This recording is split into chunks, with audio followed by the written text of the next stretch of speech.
Bonjour tout le monde, j'espère que vous allez bien. Aujourd'hui on se retrouve pour une vidéo que j'avais tellement hâte de vous faire parce qu'on va parler d'un sujet que j'aime beaucoup. Comme vous l'avez vu dans le titre, on va parler des BD qui sont adaptés de romans.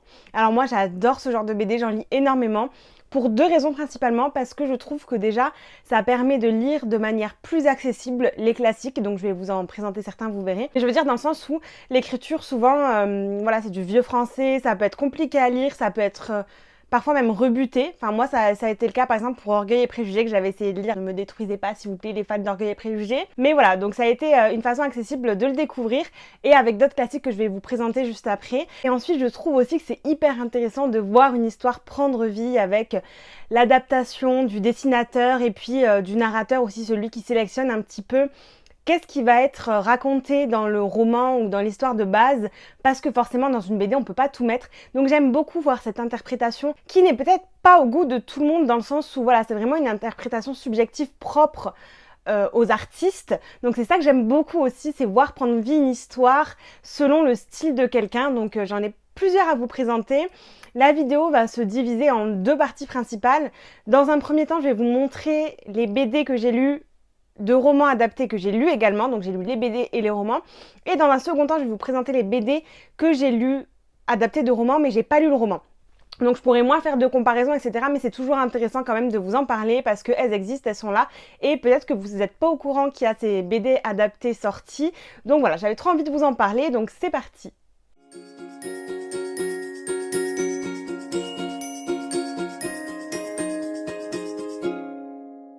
C'est parti, on commence avec la première adaptation en roman graphique. Il s'agit de La Servante écarlate, dont j'ai lu le roman aussi il n'y a pas très longtemps, peut-être un an de ça. Et quand j'ai vu qu'un roman graphique sortait, j'étais vraiment trop intriguée de découvrir l'adaptation qui en avait été faite. Et vraiment, j'ai adoré cette adaptation. Donc si vous avez envie de découvrir justement ce classique à travers une autre interprétation ou de manière plus accessible que le roman, je vous le recommande vraiment. Dans cette histoire, si vous ne la connaissez pas, on va suivre une société où les femmes qui sont encore fertiles, parce qu'il y en a très peu, vont devenir en fait des esclaves sexuelles. Leur seul rôle est d'enfanter et elles n'ont le droit de rien faire d'autre. Donc c'est les servantes écarlates qui vont être dans les familles de riches où les femmes ne sont plus fertiles et elles vont juste servir à avoir un enfant et à le donner ensuite à la femme et à disposer ensuite dans une autre famille jusqu'à ce qu'elles soient utilisées un petit peu comme des cochons en fait, menées à l'abattoir. C'est une société qui est horrible et qui est hyper bien construite par l'autrice. Et je trouvais que cette adaptation était vraiment bien faite puisque dans le roman on va suivre trois temporalités différentes. Le passé à l'époque où l'époque était comme nous en fait finalement, normal quoi. L'époque où tout a basculé, où il y a une espèce de coup d'état et les femmes ont été formées à devenir servantes écarlates. Et le présent on suit deux Fred. Donc deux Fred parce que c'est deux. Elle appartient à Fred, le nom de son commandant en fait. Et donc on va suivre deux Fred au présent, à ce moment-là où elle est servante écarlate dans une famille. Et j'ai trouvé que ces trois temporalités étaient extrêmement bien amenées dans ce roman graphique avec des touches de couleurs différentes, donc tout coloré. Quand on parle du passé, il n'y a pas beaucoup de passages. Et ensuite de manière très foncée avec des pointes sanglantes de rouge qui font vraiment ressortir l'ambiance angoissante de toute cette histoire. Et je trouve que justement l'ambiance est hyper bien retranscrite dans ce roman graphique. On est vraiment angoissé, tout comme dans le roman. La société est hyper bien expliquée. Ça a été voilà, sélectionné d'une bonne manière parce que des fois on pourrait se dire il manque un élément très important. Là au contraire, je trouve que c'est hyper bien retranscrit, donc je vous le recommande vraiment si vous voulez découvrir cette histoire. On poursuit avec un autre classique. Là je vais vous présenter un petit peu tous les classiques. Bon, il n'y en a pas non plus 10 000. Il s'agit de 1984. Alors, je ne sais pas si vous avez remarqué, il y a 1 ou 2 ans, il y a eu une flopée d'adaptations graphiques de 1984. Je ne sais pas pourquoi d'un coup tout est ressorti comme ça, mais moi j'ai choisi celle-ci parce que je trouvais qu'en termes de dessin, c'était celle qui faisait vraiment ressortir l'ambiance et c'était des dessins que personnellement je préférais. Et je l'ai lu il y a pas très longtemps justement pour vous faire cette vidéo parce que je l'avais un petit peu laissé traîner dans ma palle. Donc déjà 1984, c'est une société dictatoriale poussée à ses extrêmes où il y a Big Brother qui est la figure... alors on sait pas qui c'est un visage, mais est-ce qu'il existe vraiment? Pas vraiment. Il voit tout, il comprend tout, il voit les pensées des gens. Quand ils dorment, il les regarde parce que en fait, ils ont un écran dans leur appartement Oui, ils sont tout le temps en train d'être surveillés et ils doivent juste travailler. Ils n'ont pas le droit d'avoir de relations amicales, de relations amoureuses, de relations sexuelles. Ils doivent juste rentrer le soir chez eux. Ou, pardon, si, des relations sexuelles, oui, à unique but d'enfanter, mais pas prendre de plaisir ou quoi que ce soit. Le plaisir individuel n'existe plus. Leur seul but, c'est de servir la société, de produire, de modifier les vérités parce que Big Brother a toujours raison et si vous croyez qu'il a tort, c'est pas vrai, c'est vous qui avez tort. Voilà, donc c'est bon, une société dictatoriale poussée à ses extrêmes. J'avais beaucoup aimé le roman de George Orwell du coup et quand j'ai vu cette adaptation, j'étais forcément trop pressée de la découvrir. On pourrait croire, alors l'avantage de La Servante écarlate, c'est que ça permet, je trouve, d'accéder à cette histoire de façon accessible. Pour 1984, j'ai trouvé, je dois avouer, ce roman graphique un petit peu lourd, tant dans les dessins parce que vraiment c'est quelque chose de lourd, voilà, l'ambiance est très bien retranscrite parce que c'est en noir et blanc, c'est des traits très durs, enfin voilà, on ressent toute cette ambiance. Et aussi au niveau du texte, c'est quand même des gros pavasses, voilà, ils n'ont pas vraiment simplifié l'histoire, j'ai l'impression qu'ils n'ont pas vraiment fait des choix quant à la narration, mais d'un côté, du coup, c'est très complet. Donc voilà, moi, c'est quelque chose qui m'a un petit peu dérangée parce que j'aime quand c'est allégé, mais d'un côté, on peut pas reprocher parce que du coup, c'est vraiment très complet et on plonge vraiment dans cette histoire d'une bonne façon. Après, voilà, il y a vraiment des passages très longs. Il y a vraiment des moments, je pense, qui auraient pu être un petit peu plus simplifiés. Et d'un côté, c'est nécessaire pour comprendre la société. Donc voilà, vous voyez mon avis un petit peu ambivalent sur cette adaptation graphique. Par contre, c'est vraiment les dessins, moi, ils m'ont marqué, c'est très bien fait, c'est très bien retranscrit cette ambiance, tout comme La Servante écarlate. Donc, j'ai quand même bien aimé cette adaptation graphique. Après, faut pas croire qu'on la lit, voilà, en un jour de façon pépère, voilà, ça va aller vite, on va vite comprendre l'histoire. Non, c'est quand même tout aussi lourd que le roman à lire et à porter. Je pense qu'il faut prendre son temps pour bien se plonger dans cette société. Et puis, alors, la fin, donc je connaissais la chute, donc je voulais voir comment c'était traité. Bien sûr, je vous spoilerai pas ici, mais elle est extrêmement bien traitée, vraiment. J'ai pas envie de vous dire mon sentiment pour pas vous spoiler, mais voilà. Donc, je vous le recommande si vous avez aimé quand même le roman parce que c'est quand même un plaisir de se plonger dans cette ambiance retranscrite à travers les dessins de Fidonesti. Mais si vous voulez découvrir de façon plus accessible le roman, c'est peut-être pas vraiment ce qu'il vous faut. J'ai vu aussi qu'il y avait une BD La Ferme des Animaux, un roman que j'ai lu aussi, donc de George Orwell également, et j'ai trop envie de la découvrir aussi, donc je pense qu'elle rejoindra ma palle bientôt. Allez, on poursuit avec un autre classique de la science-fiction. Il s'agit de Dune, cette histoire que j'ai découvert grâce au film, ensuite un roman qui était très complexe, et donc j'avais hâte de le découvrir en roman graphique pour voir justement si c'était plus accessible. Ça l'est. Ça l'est vraiment, ça permet de découvrir l'histoire d'une manière beaucoup plus accessible. Personnellement, à titre vraiment personnel, je n'aime pas les dessins. Je n'aime pas ce style un petit peu comics, justement, c'est pas le genre de dessin que j'aime, mais c'est vraiment personnel. Après, ça ne tient qu'à moi. J'ai trouvé que c'était une façon pour le coup accessible de plonger dans cet univers. Cet univers, si vous ne le connaissez pas, c'est quand même assez complexe à expliquer. Je ne pense pas pouvoir le faire de la bonne façon. Mais voilà, ça va être des principes de gouvernance, de guerre des peuples, avec plusieurs peuples différents dans un espèce de désert où les conditions de vie sont très dures parce que l'environnement est très hostile. Donc voilà, ça va être tout ça. Et j'ai trouvé pour le coup que ce roman graphique était vraiment bien pour accéder à l'histoire de façon plus accessible que le roman qui est très complexe, surtout dans la deuxième partie. Le moment où j'ai pas vu le film, après j'ai un petit peu galéré à suivre. Donc là c'est assez accessible. Après voilà, pour moi les dessins à titre personnel, j'ai pas trop apprécié, mais je veux quand même acheter la suite et la lire parce que je trouve que ça me permet une meilleure compréhension de l'univers. Fini les classiques, on passe à La Quête d'Ewilan, qu'on peut appeler aussi un classique, mais bon, vous voyez ce que je veux dire. Donc j'ai découvert les 2 premiers tomes, il y a à savoir qu'il y en a 7, plus il y a le monde d'Ewilan, plus il y a Elana, plus il y a l'autre. Voilà, il y a toutes les sagas de Pierre Bottero qui vont être adaptées et j'ai découvert donc pour l'instant uniquement les 2 premiers tomes. Donc dans Ewilan, on va suivre Ewilan, surprenant n'est-ce pas, qui va découvrir un beau jour qu'elle peut imaginer des dessins dans sa tête qui vont se produire et elle va basculer d'un monde à l'autre et découvrir qu'elle a un rôle énorme dans cet autre monde. Donc voilà, je vous en dis pas plus et puis vous connaissez peut-être déjà cette histoire d'ailleurs. J'ai relu le premier tome du roman il y a peut-être 2-3 ans parce que j'avais tout lu quand j'étais plus jeune mais j'en avais aucun souvenir et là j'ai découvert les 2 premiers tomes en BD et j'ai trouvé que c'était génial. Cette adaptation est géniale. Les dessins, vraiment les choix dans le fait de raconter l'histoire. Le fait, parce que ça aurait pu être compliqué de montrer qu'elle peut dessiner dans sa tête et que ça se matérialise, ben c'est vraiment hyper bien fait. tout est bien fait je trouve et ça permet vraiment de rentrer dans cet univers encore plus avec ces dessins. Et puis on pourrait être déçu aussi des fois des personnages, comment ils sont dessinés, se dire ça correspond pas à ce que j'avais imaginé. Mais là j'ai pas du tout ressenti ça, j'ai vraiment adoré ces 2 premiers tomes et j'ai très hâte de lire les prochains parce que je trouve que c'est vraiment très bien adapté.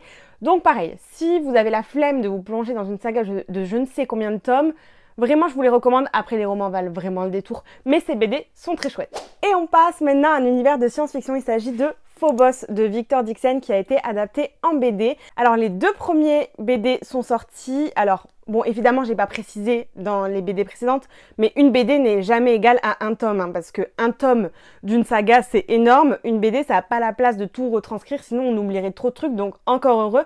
Donc souvent, des découpages sont choisis. Donc j'ai trouvé le découpage plutôt pas mal dans ces 2 premiers tomes de Phobos, et j'ai préféré d'ailleurs le deuxième que le premier. J'ai bien aimé le premier, mais je trouvais que il manquait des trucs par rapport au livre parce que le livre vraiment a cette mise en page. Je sais pas si vous connaissez Phobos, je vous ai même pas fait le pitch. Dans Phobos, on va suivre 6 filles, 6 garçons qui ont été sélectionnés pour aller sur Mars et à travers une émission de télé-réalité, on va les suivre pendant tout ce voyage. Ils vont se rencontrer, il va y avoir des dates, etc. Tout ça retransmis à la caméra en direct. Donc dans ce premier tome, j'avoue qu'il me manquait certaines choses dans le sens où je trouve qu'on découvre vite des trucs qu'on découvre moins vite dans le roman. Le roman a quand même une mise en page assez spéciale qui fait ressortir beaucoup de choses que j'avais beaucoup aimé et ça me manquait un peu dans ce premier tome de la BD, mais j'avoue que j'ai beaucoup aimé le deuxième parce que bon, une fois habituée au style, etc., les dessins j'adore par contre, vraiment ils sont magnifiques, mais une fois adapté au style, j'ai beaucoup aimé ce second tome. Aïe. J'ai beaucoup aimé ce second tome, peut-être plus que le premier, je ne saurais pas trop expliquer pour moi, c'est un ressenti personnel, peut-être qu'aussi ça retranscrivait plus de moments que j'ai aimé dans le roman, donc voilà, c'est peut-être pour ça, mais voilà, j'ai trop aimé quand même, même si je préfère les romans, j'ai bien aimé ces adaptations en BD. Ensuite, on continue avec Nymphéa Noire, qui est un roman de Michel Bussy, que j'avais beaucoup aimé, ça fait très longtemps que je l'ai lu, genre ça fait peut-être 4-5 ans et j'avais adoré. Alors ça se passe à Giverny, donc il y a tout ce côté artistique autour de Claude Monet, des nymphéas, etc. Plus un meurtre et on va suivre 3 femmes, donc une jeune, une maîtresse d'école d'âge moyen et une vieille dame. On va suivre cette enquête autour du meurtre d'un homme. Donc est-ce que c'est un crime passionnel? Est-ce que c'est un crime en rapport avec du trafic d'art ou autre. Et dans ce roman graphique, c'est un style vraiment très peinture qui a été utilisé. À titre personnel, j'aime pas trop ce genre de dessin, mais honnêtement, c'était le meilleur dessin à choisir pour être raccord avec cette histoire qui est très basée sur l'art. Ou même si à titre personnel, j'aimais pas ces dessins, je pense que ça aurait été un autre style de dessin, j'aurais dit que c'était pas cohérent avec l'histoire. J'ai trouvé que c'était vraiment très bien adapté parce qu'on est à fond aussi dans l'enquête. Et puis, en fait, ce qui est un petit peu dommage, c'est que je me souvenais de la chute, donc voilà, j'attendais de voir comment ça allait être traité. Je trouve que ça a été extrêmement bien traité parce que ce roman c'est vraiment des nœuds partout et ça a été très bien retranscrit dans cette BD. Donc vraiment, si vous avez envie de découvrir une petite BD policière, je vous la recommande parce que c'était génial. Restons dans le thème. J'ai découvert aussi de Michel Bussy Un avion sans ailes que j'avais lu il y a beaucoup plus longtemps encore. Je ne me souvenais même pas de la chute, donc j'avais très hâte de redécouvrir cette histoire sous un nouveau format. Dans ce roman, on va suivre 2 familles qui revendiquent un bébé. Alors, pourquoi, comment, vous allez me dire? Parce qu'en gros, il y a eu un crash d'avion où un bébé est retrouvé au pied de l'avion, le seul survivant de ce crash. Et il se trouve malheureusement qu'il y avait 2 familles dans l'avion qui avaient un bébé de ce même âge et une fille. Forcément, les grands-parents de ce bébé vont revendiquer que c'est leurs petits-enfants. On a une famille très riche, etc. et une famille de classe moyenne. Et ils vont se battre pour revendiquer que c'est leur petite fille parce qu'à l'époque, il n'y avait pas de test ADN. Donc, pas moyen de savoir à qui est cette petite fille. À travers ce roman graphique, j'ai redécouvert cette histoire et j'ai adoré déjà le style de dessin qui je trouve allait très bien aussi avec l'histoire, beaucoup plus moderne que Nymphéa Noire, mais du coup c'est vraiment bien choisi je trouve les styles de dessin et on ressent vraiment toute l'angoisse et tout ce suspense autour de l'identité de la petite. Donc j'ai beaucoup aimé, j'ai pas grand chose à dire sur cette adaptation parce que honnêtement je me souviens plus du tout du roman, mais je me souvenais quand même de quelques éléments que j'ai retrouvés. Donc franchement j'ai beaucoup aimé et le suspense est à son comble jusqu'à la fin. Maintenant on passe aux BD adaptés de romans dont je n'ai pas lu les romans, donc j'ai lu uniquement les BD et on commence avec Verte. Verte, c'est une sorcière qui appartient à une famille de sorcières et qui n'a pas de pouvoir. Donc elle va recevoir une formation de sa grand-mère pour développer justement ses pouvoirs et j'ai beaucoup aimé cette petite histoire Franchement, là, l'automne arrive, Halloween arrive et tout, je vous la recommande vraiment. Mais bon, je vous ferai une sélection spéciale et elle sera dedans, comme vous l'aurez deviné. Et j'ai beaucoup aimé ces personnages, j'ai beaucoup aimé le style de dessin. Je peux pas comparer du coup au roman vu que je l'ai pas lu, mais j'ai beaucoup aimé cette petite BD. Et si vous aimez les histoires de sorcières et tout ça, je vous la recommande. On poursuit avec U4 du point de vue de Stéphane. Alors il y a 4 points de vue qui peuvent se lire dans l'ordre qu'on veut, et un 5e tome qui lui est le point final et qui relie les 4 points de vue et qu'il faut lire donc en dernier. Et pour l'instant j'ai lu que Stéphane, alors j'ai les autres, il faut que je les lise aussi. Et dans cette histoire on va suivre donc un virus qui a décimé les 90% de la population, sauf certains chanceux, et on va suivre justement ces chanceux-là. J'avoue que j'ai pas été hyper transcendée par cette BD. J'ai pas été transcendée par l'histoire de Stéphane, j'ai pas été à fond. Je saurais pas expliquer pourquoi, honnêtement, j'ai pas vraiment de... J'adore ces univers post-apocalyptiques, un peu dystopie et tout, mais là, ça m'a pas transportée. Donc, je sais pas, à voir avec les autres points de vue, je sais pas si les romans sont peut-être mieux. Vu que je les ai pas lus, je peux pas vous dire, mais voilà, j'ai pas été subjuguée, on va dire. J'ai ensuite lu Mémé dans les orties, et donc je n'ai pas découvert le roman, mais après ça j'avais très envie de le découvrir. Dans Mémé dans les orties, on va suivre Ferdinand qui a un seul passe-temps, c'est de faire chier littéralement tout le monde et de tout le temps râler. Et j'ai beaucoup aimé cette BD, j'ai adoré le format des illustrations sous forme de petites cases séparées en petites planches, comme si c'était des petites histoires différentes, alors que non, c'est toujours la même. J'ai beaucoup aimé ce style de dessin qui est vraiment original, parce que pour le coup, toutes les BD d'avant, il n'y en a aucune qui a ce genre de dessin, donc je trouve que ça change vraiment.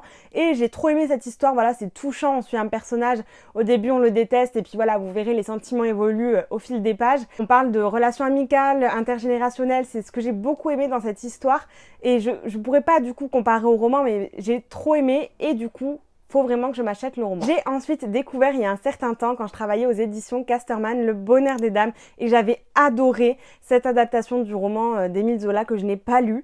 Et en fait, j'ai trouvé que c'était hyper bien fait, parce que on va suivre donc le grand magasin, Le Bonheur des Dames, qui va écraser tous les petits magasins avec tout cet afflux d'étoffes, de beaux vêtements, etc. J'ai trouvé que les dessins étaient très bien faits, qu'on ressentait la grandeur de ce magasin et toute l'opulence de ces vêtements. Donc j'ai beaucoup aimé cette adaptation, et pour le coup, c'est quelque chose qui typiquement, comme je vous en parlais, ça a permis, je trouve, de découvrir un classique que personnellement j'aurais, je pense, jamais lu de moi-même. Et je trouve que ça a permis justement de découvrir cette histoire d'une autre manière, et de découvrir cette histoire tout court, parce que je l'aurais pas fait si c'était pas sorti en fait. Donc j'ai adoré. Toujours dans les classiques, je vous en ai parlé, Orgueil et Préjugés, j'avais essayé de le lire en roman. Malheureusement, j'ai pas réussi à me plonger dans cette écriture, voilà, vraiment. Et j'ai découvert 2 adaptations, donc un manga et une BD.